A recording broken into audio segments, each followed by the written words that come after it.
نن ورځې مهمې پیښې سولې بهیر کې مرسته رسمیت پیژندلو لپاره شرط طالبان که غواړي د نړیوالې ټولنې ملاتړ له ځانه سره ولري باید د سولې بهیر کې ګام پورته کړي نامعلومو کسانو برید قلو اردو د سرطبیب وژل کېدل د شاهین قلو اردو سرطبیب او موټر چلونکي نامعلومو کسانو له لوري وژل شوي نامعلومو کسانو له لوري وژل کېدل روغتون ته جسدونه راوړل د شپه 2 جسدونه د غزنی ولایت روغتون ته راوړل شوي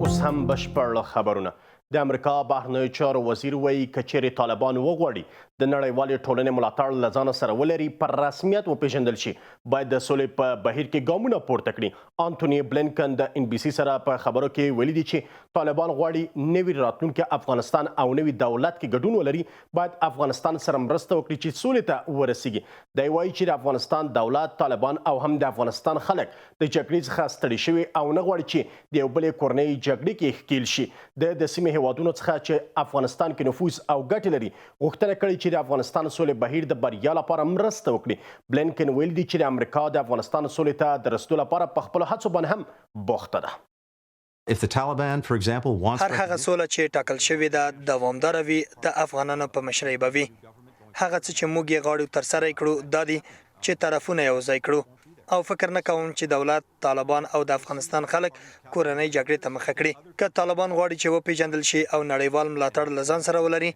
او که غواړي چې په افغانستان کې چې یو نوی حکومت د رامنځته کېدو په حال کې دی یو برخه واوسي باید افغانستان سره مرسته وکړي او د یو ښه مسیر لپاره ګام پورته کړي په بلخ ولایت کې د پاوز رنجر باندې د نامعلومو کسانو له لوري برید شوی دی د بلخ امنیه قمندانۍ ویان عادل شاه عادل وایي چې نن سهار د سرتیرو یو رنجر باندې د دې ولایت فردوسي سیمه کې د نامعلومو کسانو له لوري چې موټر سایکل باندې سپارول برید کړی چې په ترڅ کې د شاهین قلو اردو سرطبیب سمیم او موټر چلونکي وژل شوي دي د دې پیښې مسؤلیت تر اوسه پورې چا پر غاړه باندې نه دی اخیستی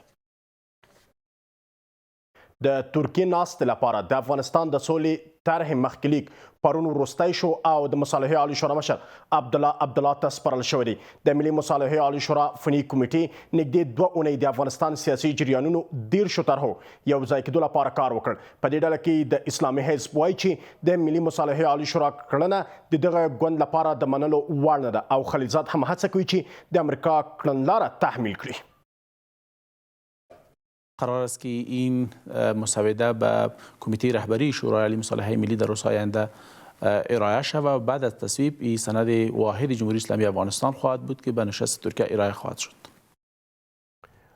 د ترکیې د ناستې لپاره چې 13 لورو څخه 13 کړنلارې راغلي مصالحه عالی شورا ته مصالحه عالی شورا کار وکړ چې له دې څخه یوه کړنلاره برابره کړي چې لاړ شي د ترکیې لوري ته او هلته د طالبانو سره مذاکره وکړي 13 ورځ دا وروستی شو له 13 څخه یوه دانه برابره شوې ده دا چې دغه برابره شوې کړنلاره پر کوم موارد ډېری څرخیږي په دې مواردو باندې بحث کوو د ملي روغې جوړ عالی شورا ویان فریدون خزون را سره پرلي کړی خزون صاحب مننه کوم چې وخت مره کړی دی 13 ورځ 13 کړنلارو څخه یوه مسوده برابره شوې ده مصالحې عالی شورا مشر ته سپارل شوې ده څه پکې دي غټ یا غښتلی ټکی څه دی بسم الله الرحمن الرحیم سلامونه تاسو ته د ټلویزیون درنو لیدونکو ته دا مسوده خو د افغانستان د روانې کشالې د حل او د افغانستان د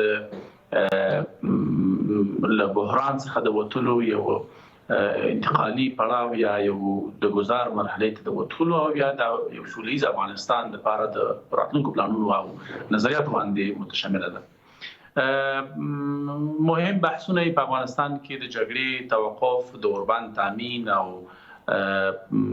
په اساسي توګه د منازعاتو د حل باندې سرخیږي چې په دې کې د اساسي قانون څخه نیولې تر د دورې د گزار تر دورې او بیا تر راتلونکو حکومتونو پورې موضوعات پکې شامل دي د بېوسلې کېدلو موضوعات پکې شامل دي د اساسي قانون د تعدیل موضوعات پکې شامل دي او نور موضوعات خزون صاحب مثلا دا خلک اوس مهال وایي تاسو وایي چې د انتقالي دورې د راتګ مسله پکې ذکر شوې ده، اساسي قانون یا د قانون خبره پکې څرګنده شوې ده یا ویل شوې ده. اصلي پوښتنه دا ده چې څرنګه انتقالي دولت به څه ډول رامنځته کیږي، په دې باندې بحث شوی دی. آیا قانون به څه ډول وي، په دې باندې بحث شوی دی. آیا چې راتلونکي حکومت کې ونډه به څه ډول کیږي، تقسیم به څه ډول کیږي، په دې باندې بحث شوی په دغه کړنلاره کې مسوده کې. په ټولو جزئیاتو باندې مفصل بحث شوی دی او عموما د انتقالي حکومت یا د انتقالي حکومت د حتمي کېدو موضوع نه ده یاد کړې. ما د انتقال د دورې یا د انتقال یا د گزار د دورې یادونه کړې ده چې ممکن انتقالي حکومت اوسي یا ممکن نور موضوعات اوسي چې هر څه باندې چې توافق وشو هغه به کېږي. په دغه ټولو موضوعاتو باندې چې ستاسو په ذهن کې خطور کوي، خصوصا په افغانستان کې د بهرنیو وسلوالو یا جنګیالیو تروریستي ګروپونو د شتون نیولې د امریکا او د ناټو د هیوادونو د تر حضور پورې نړیوالو سیاست پورې، داخلي سیاست پورې، په ساختار د نظام پورې او په ترکیب د اقوامو پورې، اساسي قانون کې ارزښتونه موضوعات پکې دا ټول موضوعات شامل دي. خو ځون صاحب د ساختار د نظام یا د نظام د جوړښت خبره هم تاسو اشاره وکړه پکې شته. اوس هم نظام لرو، پر همدغه نظام همدغه جوړښت کنه نور څه جوړښت کې بل څه توپیر به پکې راځي، نوې مادې به پکې اضافه کیږي، نوې حتی د نوې څیرې خبرې کیږي، هر ډول به او کنه. دا به وګورو چې څومره موږ له طالبان سره په توافق کیږي. په هر موضوع باندې طالبان سره توافق وشو هغه توافق بیا اعلانېږي. خو ځون صاحب تاسو هم اوس مهال د نوي نسل څخه یاستئ. مسله هم دا ده نوی نسل پر دغه سوله کې څومره د سول په ویر کې څومره ونډه لري. په دغه مسوده کې د نوي نسل چې د افغانستان کې اوس مهال ځوان ته د ملا د تیر حیثیت لري ویل کېږي او همدارنګه د افغانستان راتلونکي ورپورې تړلی، څومره ورباندې بحث شوی، څومره غور شوی، څومره ونډه ورکړل شوې او ځوان ته چې لاړ شي په دغه مسوده کې په دغه کړنلاره کې خپل نظریات وړاندې کړي. ګوري هم په دې مسوده کې د ځوانانو په ګډون د ټولنې د مختلفو اقشارو نظریات شامل دي. ځوانانو مختلفو ټولنو هم له ولایت او له مرکز څخه خپل نظریات او طرحې دا شریکي کړي دي. په دغو طرحو کې د دوی نظریاتو هم شته او هم به د ترکیې په ناسته کې د ځوانانو ونډه غوښنه وي او هلته به ځوانان حضور ولري او نه یوازې ځوانان بلکې میرمنې، بشري حقوقو فعالانې، د مدني حقوقو فعالانې، ملي شورا، د سیاسي ګوندونه، حکومت، د ملي مصالحې عالي شورا، ټول جهاتونه او طرفونه باید یو ښه ترکیب هلته ارائه شي. د استانبول د ترکیې ناسته چې اوس مهال ویل کېږي د روانې اونۍ په پای کې به ترسره کېږي د سواسي دي، ترکیب باندې فکر شوی دی. ترکیب څه ډول دی؟ برابر شوی ترکیب څوک د جمهوریت پلاوي څخه ځي ترکیې ته او هلته طالب سره مذاکره کوي؟ تر اوسه نهایي شوی نه دی، کار پرې روان دی. ترکیب نهایي شوی نه دی، ورځې ډېرې کمې پاتې دي، د ګوتو په شمار ورځې پاتې دي، اونۍ پای ته ځکه ویل کېږي چې په دغه پای کې به هم ناسته کېږي. څومره غړي لا تر اوسه معلوم شوي نه دي او څومره معلوم شوي چې دغه ناسته به ځي؟ دا دومره ډیره غټه موضوع نه ده، ځکه مذاکره کوونکی پلاوی او ځینې نور دوستان دا معلوم دي، په دې باندې کار کیږي او موږ امیدوار چې ډیر زر دا ترکیب نن تر سبا پورې دا تکمیل کو او لا غي ورسته یعنی زمونږ له اړخه چمتوالی کاملا نیول شوی دی. فقط سطح د اشتراک دا هم باید معلوم شي او تعداد د اشتراک هم باید معلوم شي. همدغه مسله د وړاندې ویل شوي وو چې که چیرې د طالبانو له لوري ملا هیبت الله یا ملا یعقوب ګډون وکړي ترکیې په ناسته کې، حتی د حکومت لوړپوړي چارواکي ولسمشر په کچه باندې خلک به دې ناسته ځي، اوس مهال پر دې باندې فکر شوی تر کومې کچې پورې خلک ځي ترکیې ته؟ ما مخکې ویل تر اوسه د سطح د اشتراک نه ده معلومه شوې چې په کومه کچه به طالبان اشتراک کوي، په کومه کچه به موږ اشتراک کوو.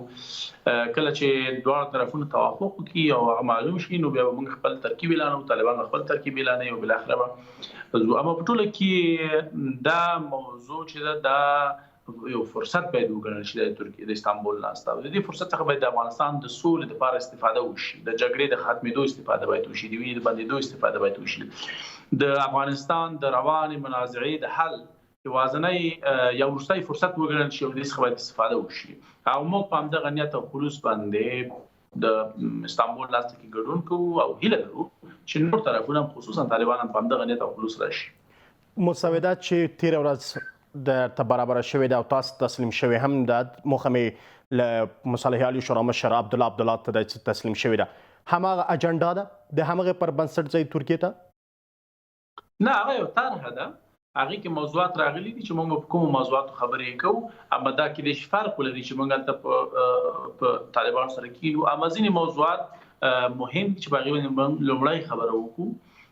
کوم موارد لومړی دي؟ ځکه د اوربان موضوع ډیره مهمه ده، د ارزښتونو موضوعات ډیر هغه ځکه چې موږ په اصل کې یا په اصل باندې توافق ته ونه رسیږو، بیا فعالیت باندې سره توافق ته نه رسیږي.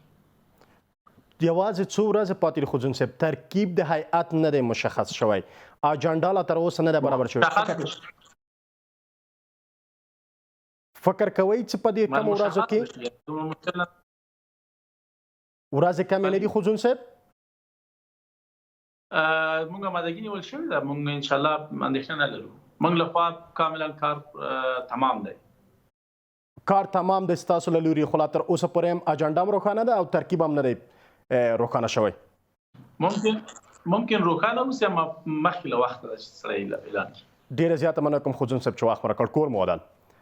د خبرونو دوام په غزنی ولایت کې تیره شپه 2 تنه د نامعلومو کسانو له لوري وژل شوي دي.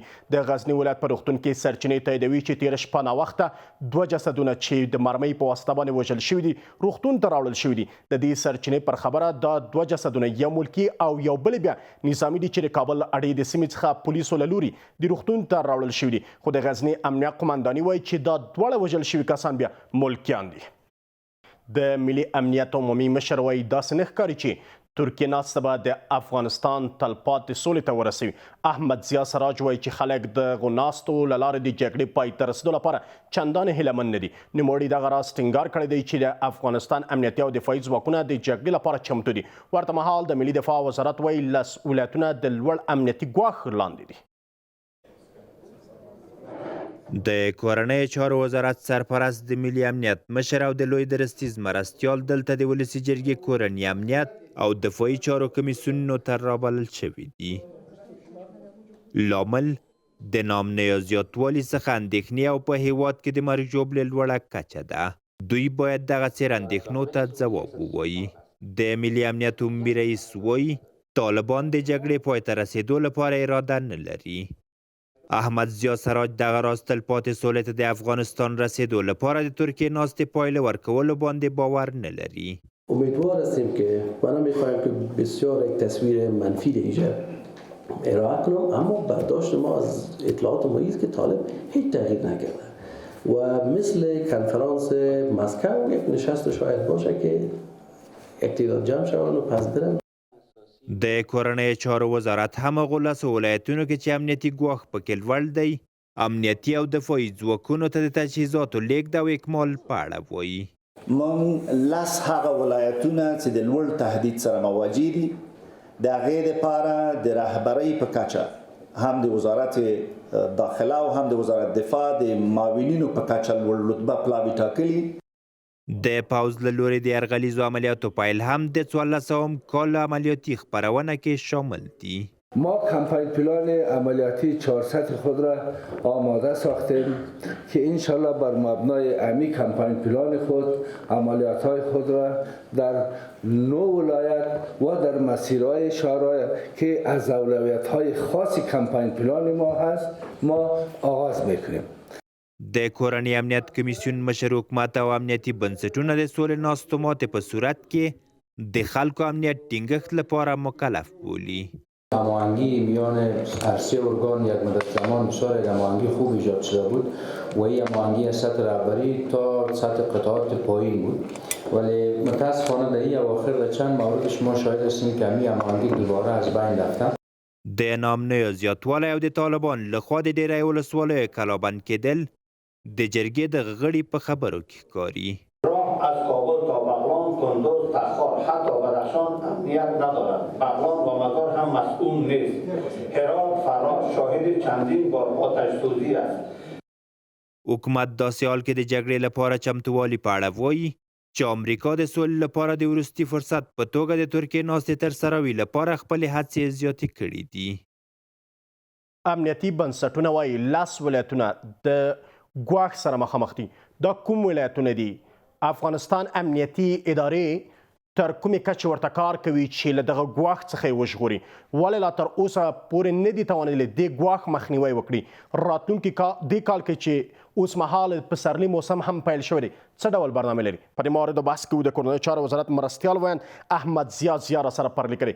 ضیا صاحب مننه کوم چې وخت مو راکړ دی. لومړی پوښتنه مې دا ده چې کوم 10 ولایتونه د ګواښ لاندې دي اوس مهال؟ سلام تقدیم میکنم به شما و بیننده های عزیز تلویزیون. بله، طوری که مردم ها میدانند در خصوصا در 10 ولایت کشور تهدیدات بلند امنیتی قرار دارد که در مقابل ما آمادگی های خاص محاربوی و لوجستیکی را روی دست داریم. در صورتی که گروه طالبان خشونت‌هایشان افزایش بدن، نیروهای امنیتی و دفاعی کشور بخصوص نیروهای پلیس آمادگی هر نوع پاسخ به تحرکات گروه‌های توریستی را دارند. ضیا صاحب دغه 10 ولایتونه کوم دي؟ این 10 ولایت شامل ولایت‌های هلمند میشه، کندهار، فاریاب، ارزگان، فرا، بغلان، کندز که ما تمام آمادگی ها را در این ولایت روی دست داریم. البته در صورت افزایش خشونت ها از طرف گروه توریستی طالبان مردم ما شاهد خواهد بود که با پاسخ تند نیروهای امنیتی و دفاعی مواجه خواهد شد. ضیا صاحب تاسو وایي چې پوره چمتوالی ورته دی. 10 ولایتونه د سقوط له ګواښ سره مخامخ دي. کومه ده چمتوالی؟ ولې مخکې له دې چې در باندې برید وشي نشئ کولی دغه احتمالي ګواښ له منځه یوسئ ترڅو تاسو حاکمیت پیدا کړئ؟ نه خیر، طوری که یک تبلیغات است، یک پروپاگاند است. البته طوری که مردم ما میشنوند اون قسم هم نیست. نیروهای امنیتی و دفاعی در نقاط مختلف کشور مستقر هستند، در دفاع از خاک و مردم خود قرار دارند. البته به هیچ کسی اجازه نمیتن تا نهایت تلاش خودم میکنن که گروه های توریستی اجازه ندن تا اونا دست به تصرف مراکز ولایات و یا هم تصرف مراکز ولسوالی ها بزنن. البته در حال حاضر همه شاهد هستند که نیروهای امنیتی و دفاعی ما در حالت دفاع و قرار دارن و همه میشنیم تلفات بزرگ، تلفات سنگین در ولایات مختلف کشور و گروه توریستی وارد شده. البته ما میشه که مثال بزنیم گذشته و شب گذشته در ولایت بدخشان در ولسوالی نسیگ طالبان یک سلسله تحرکات خود داشتند که به پاسخ دندانشکن نیروهای امنیتی و دفاعی مواجه شدن و تلفات سنگین نادرهم شد. ولایت فرا را ما مثال گفته میتونیم که در ضیا صاحب کله اجازه راکړئ تاسو تبلیغات څه دي؟ آیا د 10 ولایتونه چې له ګواښ سره مخ دي دا تبلیغات دي؟ خب فعلا ما در حالت جنگ قرار داریم. بدون شک همه میدانند و همه معلوم است که در شرایط فعلی شرایط جنگ است. نیروهای امنیتی و دفاعی همه روزه در خط مقدم نبرد در حال مبارزه هستند، در حال حراست از جان و مال مردم هستند، در حال دفاع از اراضی کشور هستند، در حالت جنگ است. اما تهدیدات بلندی هم که در ولایتی که در تهدیدات بلند امنیتی قرار داره نیروهای امنیتی و دفاعی آماده هستند تا از مردم و خاک خود حفاظت کنند و به هیچ کس اجازه ندن که اونا به اهدافشون خود که البته تصرف مراکز رسوالیا باشه یا از ولایت باشه برسن. نیروهای امنیتی و دفاعی آماده کامل روی دست دارند. تاسو ویل که چیرې دغه 10 ولایتونو ګواښ تبلیغات ووسي د کورنیو چارو وزارت سرپرست په خپله باندې دا خبره کړې ده. تاسو هم په وړاندې په بحث په لومړۍ کې دا خبره وکړه که چیرې دا د بل چا لخوا څخه نه دي ویل شوي خپله امنیتي بنسټونه تاسو د کورنیو چارو وزارت وایي چې 10 ولایتونه د ګواښ سره مخامخ دي. آیا دا تبلیغات کیدلی شي؟ منظورم از تبلیغاتی است که شما پیشتر اشاره کردین که اونا میگیرن، 10 ولایت هم میگیرن. البته ایرا میپذیریم که در 10 ولایت کشور تهدیدات بلند امنیتی قرار داره، اما در مقابل ما تمام آمادگی های خود داریم. آمادگی روی دست گرفته شده به خاطر دفع و طرد حملات توریستی گروه توریستی طالبان. آمادگی های محاربوی گرفته شده، پلان های امنیتی روی دست است. در صورتی که گروه طالبان خشونت‌هایشان افزایش بدن کاملا آمادگی گرفته شده به خاطر مهار این گروه توریستی، به خاطر سرکوب این گروه توریستی. البته نیروهای امنیتی و دفاعی همواره به قواعد و اصول و آتش بس احترام گذاشتن، به نظر مردم احترام گذاشتن، در دفاع فعال قرار گرفتن، اما باز هم در صورت افزایش خشونت‌ها نیروهای امنیتی و دفاعی آماده هر نوع دفاع از خاک و از مردم خود هستند و دفاع میکنند. کندهار، ارزګان، فراه، کندوز، هلمند هغه ولایتونه دي چې تاسو د لاسو ولایتونو یادوي چې د ګواښ سره مخامخ دي. د کې چمتوالی څه دی چې تاسو وایئ چې تاسو پوره چمتوالی نیولی چې د هر ډول برید مخنیوی کولی شي؟ اوس معلوم په همدغه ولایتونو کې جګړه دوام لري، په ولسوالیو کې لا تر اوسه پورې حاکمیت ستاسو یوازې ویل کېږي هغه څه چې تر موږ پورې رارسیږي، د ولسوالۍ تر تعمیر پورې بسنه کړې ده. خب همه میدانند، ما شاهد هستیم، شما شاهد هستید که نیروهای امنیتی روزانه در جنگ قرار دارند، در دفاع از مردم خود قرار دارند، تلفات سنگین به گروه توریستی وارد کردن. همین مطابق با برنامه، مطابق با پلانی که به دسترسشان قرار گرفته، مطابق با پلان محاربه را به پیش میبرند که ضربات سنگین به گروه توریستی وارد شده. متاسفانه که نیروهای امنیتی و دفاعی روزانه در دفاع از خاک خود، از مردم خود قربانی میتن، جان خود قربان میکنن، زخمی میشن، به شهادت میرسن. اما این مردم ما بدانند که به هیچ گروه توریستی اجازه نمیتن که مردم ما را میشن. مسئله هم دا ده که په لنډ ټوک کې هم راته ووایي د افغانستان امنیتي ځواکونه هره ورځ د جګړې کې قرباني ورکوي، هره ورځ دوی وژل کېږي، هره ورځ دوی معیوب د دغه جګړې کېږي یا معلول کېږي. پلان څه دی چې دغه سرتیري هم وژغورلی شي، د افغانستان ولس هم له دغه حالت څخه وژغورلی شي؟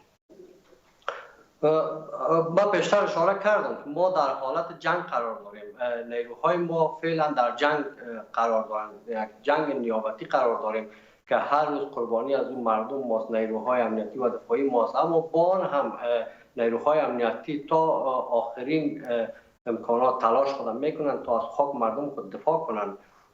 طبعا در جنگ تلفات به طرفین وارد میشه، اما این هم در نظر داشته باشیم، بفهمیم که تلفات سنگین به گروه توریستی مثل که قبلا من اشاره کردم در ولایت بدخشان روز گذشته تلفات سنگین به نیروهای و گروه های راسبگران طالب وارد شده، همچنان در ولایت فراه، در ولایت ارزګان متحمل تلفات سنگین شدن.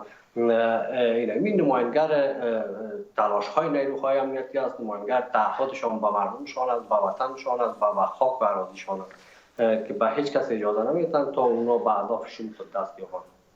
ډیره زیاته مننه کوم کور مو ودان. د خبرونو د امرالله صالح وایي چې ترکیې ناسته به احتمالا د روانې اونۍ تر پای پورې ترسره شي. د ولسمشر لومړی مرستیال وایي خلیلزاد د ترکیې ناستې اجنډا له دوی سره شریکه کړې چې د اصولونو او ارزښتونو په اړه د بحث په شمول اوربند او د سلو توافقي حکومت کیږي. ورته مهال ولسمشر غني وایي نه باید څوک د اصولونو او ارزښتونو پایلې ته له رسېدو مخکې بیړه ولري. کابل ته د زلمي خلیلزاد تر تلواري سفر یوه ورځ وروسته امرالله صالح پرون دلته وویل د افغانستان سولې لپاره د امریکا ځانګړي استازي د ترکیې ناستې اجنډا هغوی سره شریکه کړې. د ولسمشرۍ ماڼۍ لومړي مرستیال په وینا د ترکیې ناسته ښایي د همدې اونۍ په پای کې ترسره شي، خو څرګنده نه ده چې لسو ورځو لپاره به وي که تر هغه ډېرې مودې لپاره. آخرین پیغام را که هیئت امریکایی دیروز برای ما داد، آقای خلیلزاد آمده بود و راجع به مذاکرات که احتمالاً در هفته جاری در ترکیه صورت میگیره اجندا را با ما بحث کرده. د امرالله صالح په وینا دغه ناسته پر درو چورلیزو څرخي، پر اصولو او ارزښتونو بحث، اوربند او د سولې پر حکومت وکړه. ښاغلی صالح طالبانو ته ډاډ څرګندوي چې که چیرې اوربند وکړي د خبرو ګړندیتوب کې به لږ والی را نه شي، خو که چیرې طالبان ارزښتونه ونه مني خبرې به مخته لاړې نه شي. تا زمانی که طالب نپذیرفته که جز است و تاکید به این داره که کل است، مذاکره یک قدم پیش نمیره و این شما مردم در جریان باشید. هر لحظه که طالب پذیرفت که جز جامعه است و توان تسلط و سلطه کلی را نداره، دروازه برای مابقیه بحثا باز میشه. د ښاغلي صالح په وینا که چیرې دغه ناسته کې د سولې پر حکومت هم هوکړه ترسره شي بیا ځلې خلکو ته مراجعه کوي او لوی جرګه رابولي. حالت باریک است. ما اشتباهی را نخواد کردیم که خدای ناخواسته با سالهای سال شرمسار باشیم، مورد محکومیت و لعنت ملت قرار داشته باشیم که تو چرا دقت نکردی، چرا تو با ملت مشوره نکردی، چرا پس نامدی، نظر ما را نگرفتی. بازوی توانا ولسمشر غنی هم دغه ناسته کې پر لیکه وینا کې وایي چې افغانستان له بهرنیو طرحو پرته د لا جامع طرحو د وړاندیز وړتیا لري، خو نه باید هیڅوک طرحو کړي مخکې پر اصولونو بیړه وکړي. صلح یک گفتمان است بین ما طالبان و جامعه بین‌المللی بنابری بدون بحث دوامدار و مفید که سر اصول اساسی به نتیجه برسیم کسوار خطایی نکنه و این ضرور است که ما بتانیم در بدیل هر طرح که همکارای ما مطرح میکنن طرح دیگر رو داشته باشیم. له دې سره د ولسمشرۍ ماڼۍ لومړی مرستیال وایي چې دا ځل تر خبرو مخکې د طالب زندانیانو خوشي کېدل شونتیا نه لري. د الله صالح په وینا داسې ګنګوسې شتون لري چې تر خبرو مخکې پاتې طالبان خوشي شي، خو هغوی بیا ځلې طالبان نه ازمایي او نه غواړي چې له یوې پاتې بیا ځلې باچیچل شي. له هیواده بهر دا چې د امریکا بهرنیو چارو وزیر آنتوني بلینکن خبرداری ورکړی دی چې په اوکراین کې به د روسیې هر ډول یرغلیز عمل به ناخوالې له ځانه سره ولري. دا خبرداری داسې مهال ورکول کیږي چې روسیې په دې وروستیو کې له اوکراین سره په سرحد کې خپل نظامي حضور زیات کړی دی. بلینکن ویلي رښتیا هم د اوکراین په سرحدونو کې د روسیې په کړوړو اندېښمن دي. د دې مهال خبري ټولګه همدلته پای ته ورسته. له ملتیا مو مننه کوم، تر بیا مو الله مل شه.